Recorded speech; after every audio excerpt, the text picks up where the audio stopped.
No, you're not. If I'd have known you'd had that attitude, I might not have welcomed you so warmly. So. That's right. Well, hi, I'm Cindy MacIlvaine, and I am the Director of Care and Recovery Ministries at Grace Community Church here in Bartlesville. And about 8 years ago, God tugged on my heart about a ministry called Celebrate Recovery. And of course, at that time, my whole goal was to see what I could bring to the church to help all those people that were kind of screwed up at our church, never realizing that the ministry would most benefit me and my family in the process. But we have been doing this ministry for about 7.5 years. And about 4 years ago, I had the opportunity to come on and be one of the Oklahoma state representatives for CR. And what that means is I help, at least in the northeast part of Oklahoma, help other churches get the ministry of Celebrate Recovery in their church and in their community to try to help those. How many of you are familiar with Celebrate Recovery, have heard of it, or have a clue, just so I know what I'm dealing with? Well, let me just give you a little bit of a background. You know, with reference to your class, there are many barriers that prevent people from being successful, and one of the programs from an internal perspective that can really help someone, whether they're getting out of poverty or whatever their circumstances are, is a ministry like Celebrate Recovery, because some of the internal barriers that people struggle with are some of their past hurts, the beliefs that they have developed out of those hurts. Perhaps they've developed a hang-up or an addiction as a way to try to cope with some of those hurts. So what Celebrate Recovery does is try to help break down that denial, help people to get really at the root of what drove them into a particular behavior or a particular pattern that is kind of destructive for them. Most of you, I'm sure, are familiar with the classic 12-step programs of either AA, Alcoholics Anonymous, or one of the other support groups. And no doubt that many lives have been changed through those different 12-step programs, but they have deviated over the years from what, at least from what the founders of AA had originally intended for Alcoholics Anonymous, particularly when it comes to the definition of their higher power. So when Celebrate Recovery got started back in the early 1990s, the founder, John Baker, found that when he found his true higher power, Jesus Christ, he couldn't feel comfortable in a church setting, in a small group setting, talking about his alcoholism, okay? And conversely, he went to his AA meetings and he didn't feel comfortable talking about his higher power, Jesus Christ. So that is how the ministry of Celebrate Recovery got started. Instead of the vagueness of a higher power, Celebrate Recovery names and identifies that higher power as Jesus Christ and the ministry of the Holy Spirit in each person's life. So Rick Warren out of Saddleback Church in Southern California did an intense study of the scriptures to discover what God had to say about recovery, and he found the principles of recovery in the book of Matthew, chapter 5, where what we call the Beatitudes is found. And so Celebrate Recovery is founded upon that. There's 5 features that make Celebrate Recovery unique. First is that it's based upon God's Word, the Bible. And as I mentioned in the Sermon on the Mount, there are 8 Beatitudes, and the Beatitudes start off with happy are those, or blessed are those who. And from a conventional point of view, most of those statements just don't make sense in and of themselves, and they almost sound like contradictions. But when you finally understand what Jesus is saying, then you realize that the 8 principles that are found in these Beatitudes are really God's road to recovery for wholeness and growth and spiritual maturity. So that's the first feature, is that Celebrate Recovery is based upon the Word of God. And secondly, this recovery program is very much of a forward-looking program. There are many things out there that will help you kind of stay in a victim mentality and kind of wallow in the past. Or they'll help you dredge up and rehearse all the painful memories that you have been trying so successfully or unsuccessfully to bury. But what Celebrate Recovery focuses on is the future. Okay? So regardless of what has happened in your life, the solution is to start making wise choices and to depend upon Christ's power to help you make those changes. The third feature is that CR emphasizes personal responsibility. So instead of playing the accuse and excuse game of victimization, this program really helps people face up to their own poor choices and deal with what they can do to change. Okay? We can't control all the things that happen to us, but we do have a choice as to how we decide to respond to what has happened to us. And that is really the secret of happiness and wholeness. Fourthly, this recovery program emphasizes spiritual commitment to Jesus Christ. In step 3 of any of the 12 steps, it calls for people to make a conscious decision to turn their lives and wills over to God as they understand them in the secular recovery world, but what we say is to Christ. So there's that opportunity then in step 3 to make that personal commitment to Christ. And truly lasting recovery will only happen when someone does make that commitment and really start to grow in their spiritual walk. So CR is very evangelistic in nature in that way. We let people know when they come through the doors who our higher power is. Anyone can come, that's no problem. But once you hit step 3, there's really a decision that needs to be made. And what we find is if someone does not have a personal relationship with Christ prior to getting into Celebrate Recovery, they soon discover that not just through hitting step 3 for themselves, but also through the love and grace and acceptance that they find in our community, that it is just an easy transition for them. Okay, and fifth, this recovery program utilizes the biblical truth that we need each other in order to grow spiritually and emotionally. And it's based on small group interaction and the fellowship of a caring community. Celebrate Recovery is built on the New Testament principle that we just don't get well by ourselves, that we need each other. And you guys all are familiar with the one another verses that are in the New Testament. And most of the trouble that we get into is usually because we have isolated ourselves and have developed a thought process that is not a healthy one. And we're not around others that can help to build us up. So fellowship and accountability are two important components of Celebrate Recovery, and it's an important component about any type of spiritual growth. The other thing that's unique about Celebrate Recovery is that it addresses all types of hurts, hang-ups, and habits. So it is not just for those who are chemically addicted. That may be a symptom of a much deeper problem. For myself, I had an alcohol problem, but that was the surface issue. Underneath all that, having gone through step studies and through personal counseling, the core issue was that I'd been abused sexually as a child.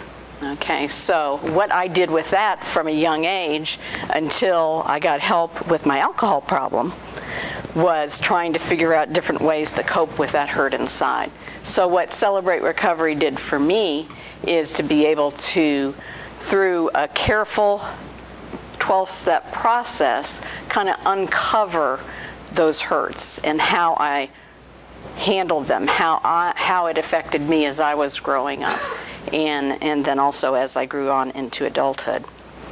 So Celebrate Recovery is a large umbrella program, so people that deal with abuse issues certainly feel like they can get help. Those that are dealing with relational issues, sometimes they're just having a hard time maintaining relationships, whether it's within their family or with the opposite sex.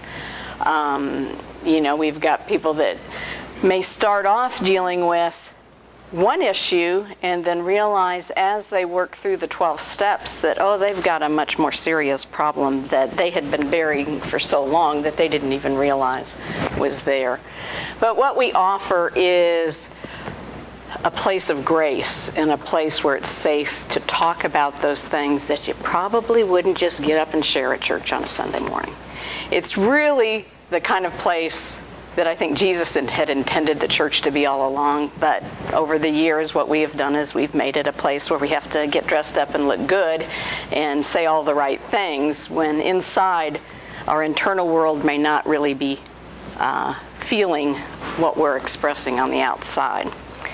So that's overall the gist of Celebrate Recovery. How we fit into the model of circles out of poverty is that we are just one piece. And I tell you, I look at all the different components in trying to help people get out of poverty, and some of them just frankly overwhelm me. You know, and as I was looking through some of your ideas, I mean, there are so many things that go into helping a person. We are just one piece in that. But we're a key piece because if people can get in touch with some of their core issues and find a safe place to make some changes, then they really have a chance for breaking out of some of the bad patterns that they've kind of developed. So that is Celebrate Recovery in a nutshell. Do you guys have any questions at this stage? I've got a couple directions I can move into, so I want to be sensitive to that. One of the things I like about Celebrate Recovery is that we provide recovery for the entire family. And what that means is we've got a program both for, obviously what I've explained to you is the program for adults, but we also have a program for teens and for children. So if you've got a member of the family that is struggling with an addiction problem, let's say, that does tend to affect the children in the family as well. So we provide a place for the kids to be able to have a safe place to deal with some of the hurts that they are currently dealing with in the home. We try to keep everybody on the same page as far as where we're at in our teaching. During the course of a calendar year, we go through a series of teaching lessons on the 12 steps. So we have made curriculums for both teens and for children that correlate with what we are teaching in the 12 steps in the adult program. Obviously, we bring it down to their level and try to make it applicable to them. So that is one of the things I think that is really neat, and I love seeing moms come in with their teen daughters and grade school children and leave together knowing that they've each gotten something out of that, and then they can go home and perhaps have discussions, follow-up discussions about it. You know, when we have an issue, we tend to think we're only hurting ourselves, but unfortunately it affects everyone around us. So I'm really pleased that we can offer that.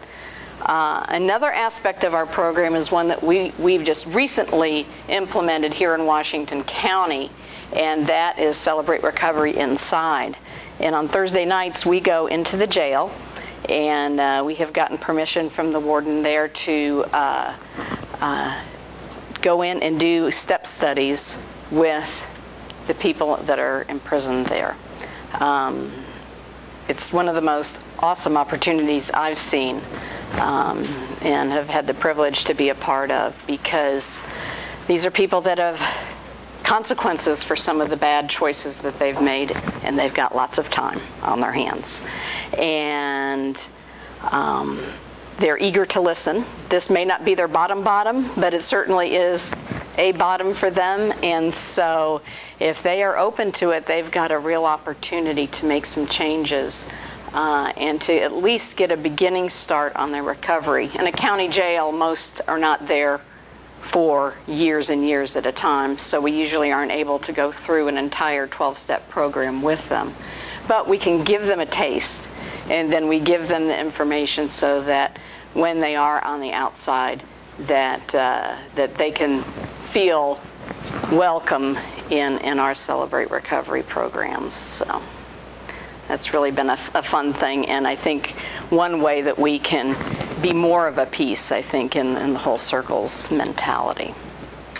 How many CRs are there in Oklahoma now?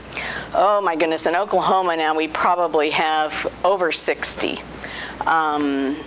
We've got 2 here in Bartlesville. We've got one that has just recently started. How many of you are familiar with the Humble Road Biker Church? Have you heard of it? They've just recently started one on Friday evenings, so I'm so excited to have that one because it just reaches a whole different That would be a field trip. group of people. I just love it. I just love walking into that church, and so really that coincides very nicely with our jail ministry, because many of the folks, I think, will feel very, an easy transition moving over into there. But we've got CRs in pretty much all of the major cities, and Bartlesville would be considered a major city in Oklahoma. But I don't have the latest statistics. We're getting ready to have we do by every other year kind of a gathering of all the CRs in Oklahoma, so that'll be coming up in April, so I'll have better statistics for you on that come then. But So it gives us an idea that they're not just, it's not just yeah. It is international. It's in over 10,000 churches in the United States, and then I don't know how many foreign countries, but quite a number. It's been going since the early 90s, so it's over 20 years old, and so it has really developed into a movement that really has the hand of God on it. Just the amazing testimonies of changed lives. And I think over the years with any program or any ministry, the longevity and the results that you see just tend to compound exponentially. So we're really kind of in a high growth phase right now, which is very, it's really fun to be a part of at this stage. So. You guys have any questions for me as far as how this could relate to what you guys have been studying? I have a question.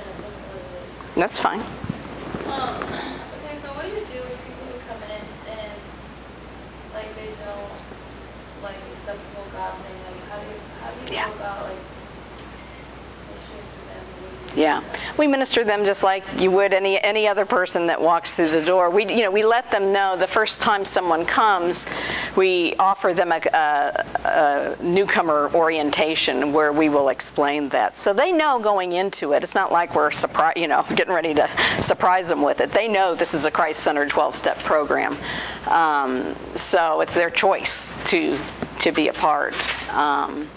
But we just love them.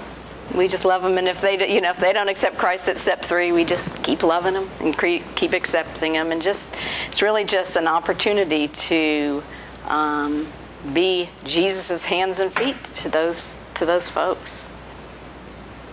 But it's interesting to watch the transformation. I've got one gal I'm thinking of right now in my step study that I would say she would have said she was very religious coming into it, but really had no idea or concept of a personal relationship with God. And just to see over these past 6 months the transformation that takes place just by accepting them right where they're at, it's really a neat privilege to see.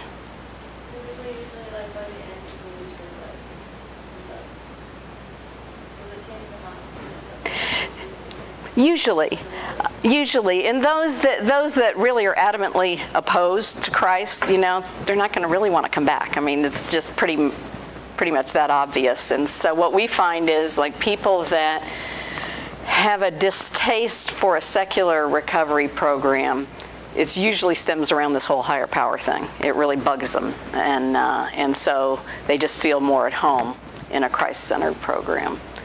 But it's always interesting to me when somebody chooses to come that is far away from God. I'll give you an example of my son. Of course, he was raised in a Christian home, but went through a time after high school where he was really far away from Christ and got involved with drugs and alcohol. And we were friends. Our next door neighbor used to be the judge in town, so we got to stand before him numerous times. And so we had worked out an arrangement so that Jared was required to go to Celebrate Recovery. Well, you know, there was numerous reasons why he was opposed to that. One, it was his dad's church, his mom's recovery ministry, and he was far away from God at that point. He really, you know, did not want to be there. And I'd really had questioned the whole court-ordered, you know, deal for different programs and treatments, and does it really work? Well, over the course of 2 years, where Jared just kept messing up and struggling and whatnot, you know, he came because he was forced to come, and it was hopefully would keep him from having his arrests stay on his record. And over those 2 years, people just loved him and loved him and loved him. And after 2 years, it finally all took. And as of yesterday, he's 4 years clean and sober, and is married and is getting ready to go on the mission field. And I think, you know, sometimes it takes a while for that seed to really get planted and germinate inside someone. And I think that, as well as just being accepted by everyone.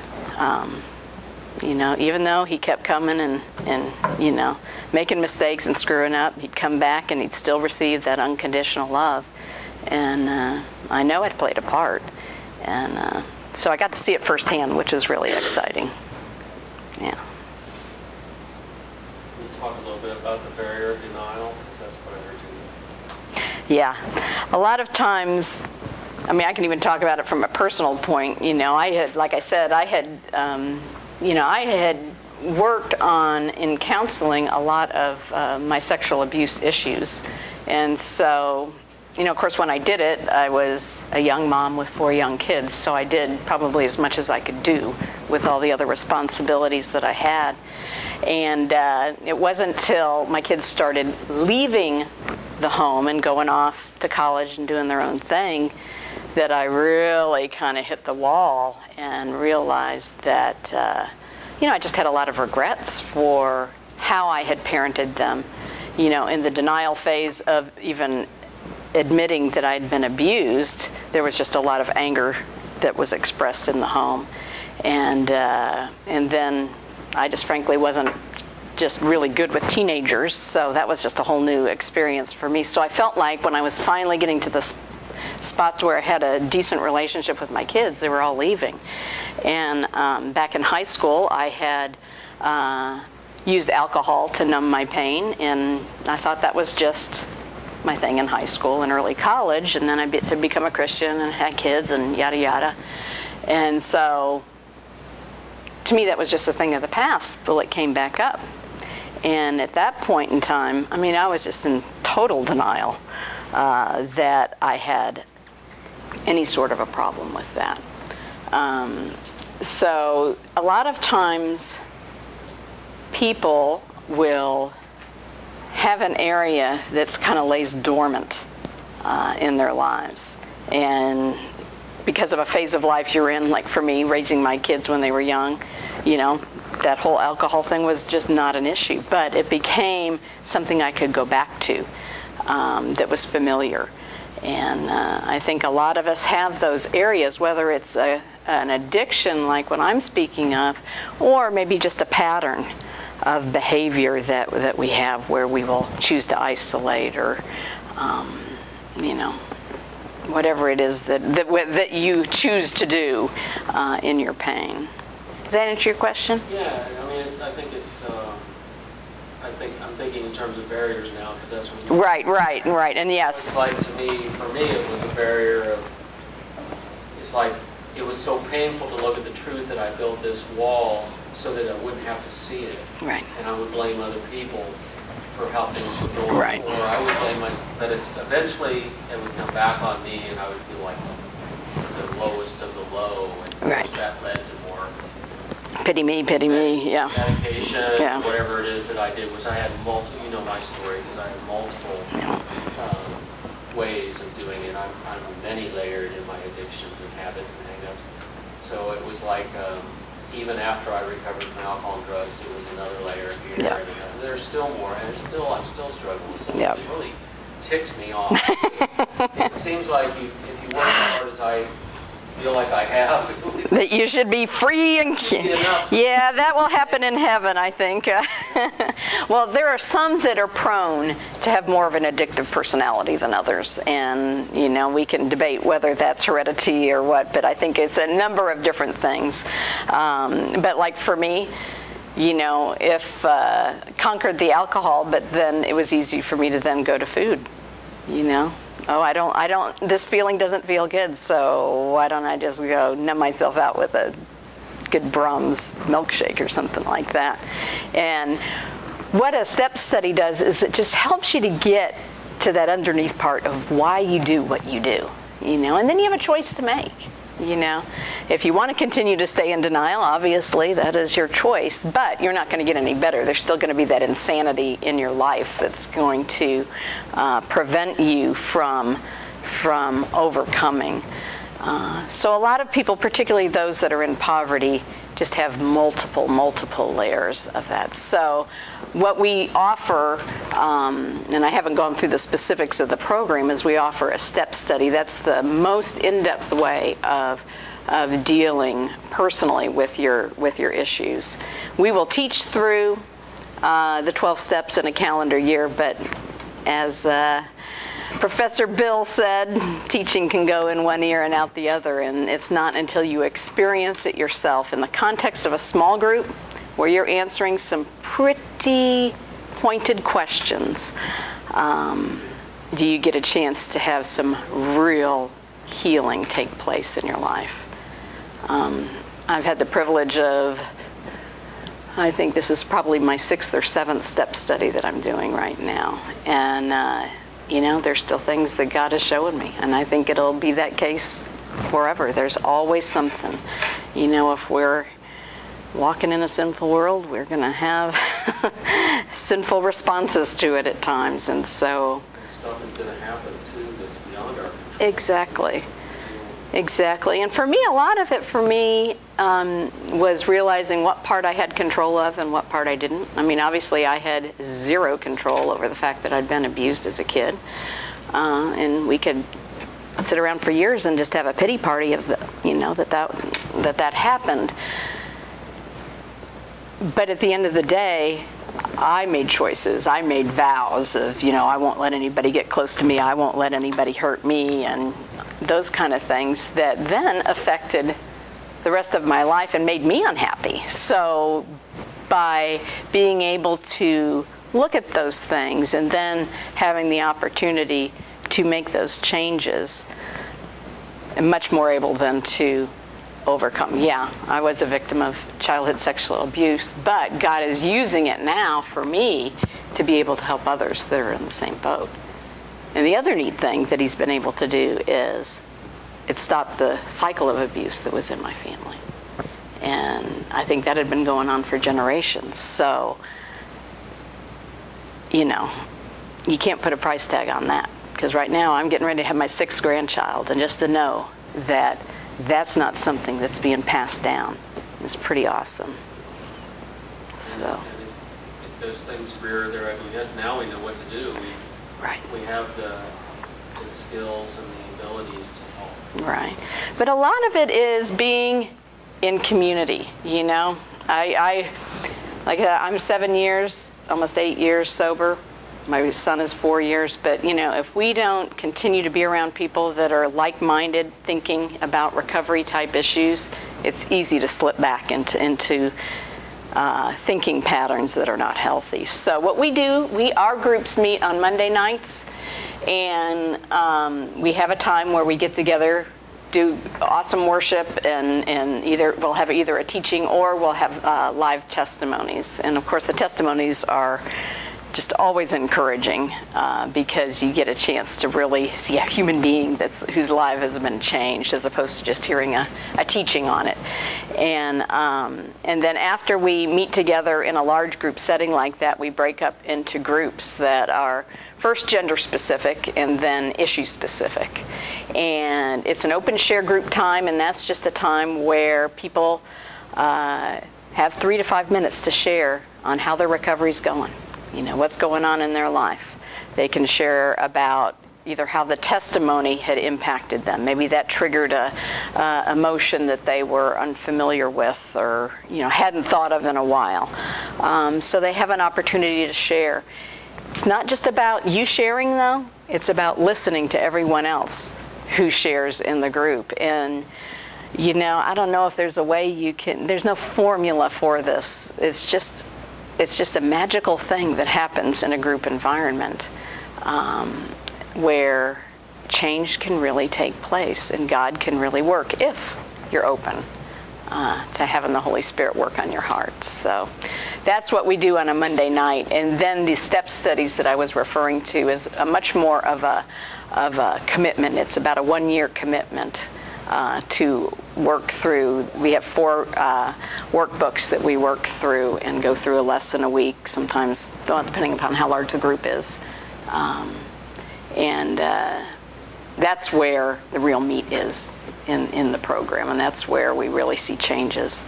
But the Monday meetings are really times to celebrate victories that people have, and then to encourage others and to be encouraged. So it's kind of a 2-pronged process. But the key is being with others that are wanting to change and make change. And you find that as you're encouraging someone else, that in effect you end up speaking the truth to yourself as well, and it kind of gives you the motivation to change for yourself. So how do people in church this is a loaded question. How do people in church react when they hear about a ministry like that? Well, it's interesting. I think it takes a while. In any recovery ministry, the first thing you think of, it's for addicts. So if I don't have an addiction, then it's not for me. It's for those people. And I know for sure that that's the way everybody thought about it at our church. And it just takes time before people start to see people's lives being changed. And we can tell them that it's not just for addictions, but until they have an experience in their life where they don't know what to do, they won't believe it.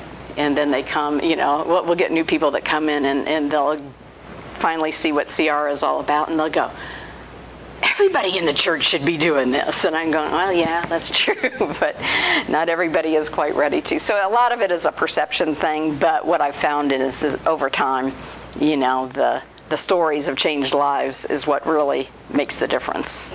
Been heard of the pastor's wife. It does tend to help that the pastor and pastor's wife is involved with it, yeah. To me, it's like when you were talking, it reminded me of, it's sort of like church should be to me. Exactly. It's like, if you go to church nowadays, most things you go to that big meeting and we celebrate and there's a message. But then if you were going to do it this style, then you would break down into small groups and just share about the message. Right. Or share about how your life's going, and then you'd leave. And then if you wanted more than that, you'd join a small group and you'd go, and theoretically a lot of churches do that, but sometimes it doesn't get to this kind of depth. And right. Why is that? There's a number of reasons. Usually it's cultural, and trying to change the culture in that is hard. I think that's why CR has worked so well, because it's not changing the culture of the church directly by saying, okay, we're forcing you to be in this group now and you've got to go through these questions. We're offering it for people that are dissatisfied. They know they want more. They know something's wrong. For me, I knew for the longest time that there was something wrong inside of me, And I knew it wasn't God's fault. I mean, I knew God was fine. I knew there was something wrong with me, but I didn't know what it was. And the longer I kept it inside, I really feel like Satan just had his way with me in thinking, there's something wrong with you, Cindy, there's something wrong with you, as opposed to being able to share what was going on. I was too afraid to tell anybody all the things that were going on inside of me. And then to be able to be around a group of people that are willing to be honest, not only about their stories, but to then listen to yours and be accepting of it and not pass judgment. I think that's the other key, is that there's just a lot of judgment that gets passed. There's the cultural, what we're supposed to do and look like at church, and then, you know, I mean, really, how many men are going to get up and say, gosh, I've got a pornography addiction in large group, you know, in a big worship service, you know? I mean, it's just not culturally acceptable to do, but how many men are out there in a congregation each week struggling with a pornography addiction? It's pretty high. It's probably the biggest addiction that we deal with at RCR, and, you know, it just is only getting greater. That gambling is becoming a new great one now that we've got so many casinos around, and there's just more avenues. You know, the more technology we have, the more avenues we have for sin and for getting addicted. So,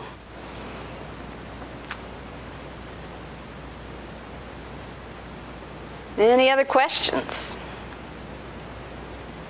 One of the focuses that we're doing with this class is how do people who are under-resourced, it may not be about poverty, Yeah. but it's like maybe it's the first time they're first one in their family ever went to college, or even those of us that went. College culture is totally, it's kind of like church culture. Yeah. You learn all the language, and you learn, Yeah. you can't even tell what the people are talking about sometimes 2 or 3 years. Even this class, I'm thinking, well, there's a lot of lingo here that I'm not familiar with. And so that's what we do, is we train people about the lingo, and then like one of the lists they made below that poverty mental model there is how students feel.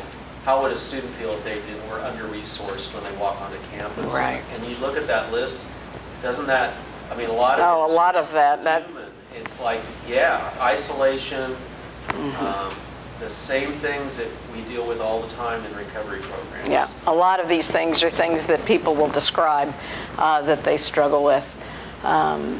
You know, unrealistic expectations, and what does that do?